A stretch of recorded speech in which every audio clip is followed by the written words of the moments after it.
Welcome to Pratigya Education.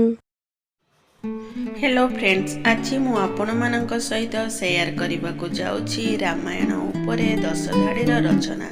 तेबे चलंतु आउ dairy न करी एथर भिडियोटी को आरंभ करिबा।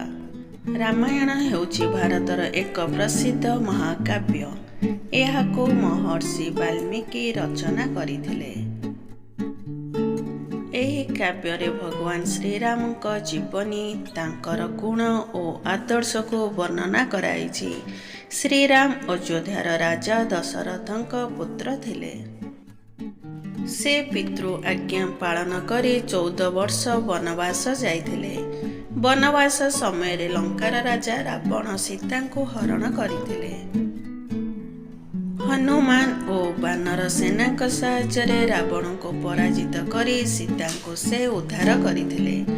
ବନବାସ ଶେଷରେ ରାମ ଅଯୋଧ୍ୟାକୁ ଫେରି ରାଜା ହେଲେ। ରାମାୟଣ ଆମକୁ ସତ୍ୟ, ଧର୍ମ ଓ ନ୍ୟାୟ ଆଚରଣର ଶିକ୍ଷା ଦେଇଥାଏ।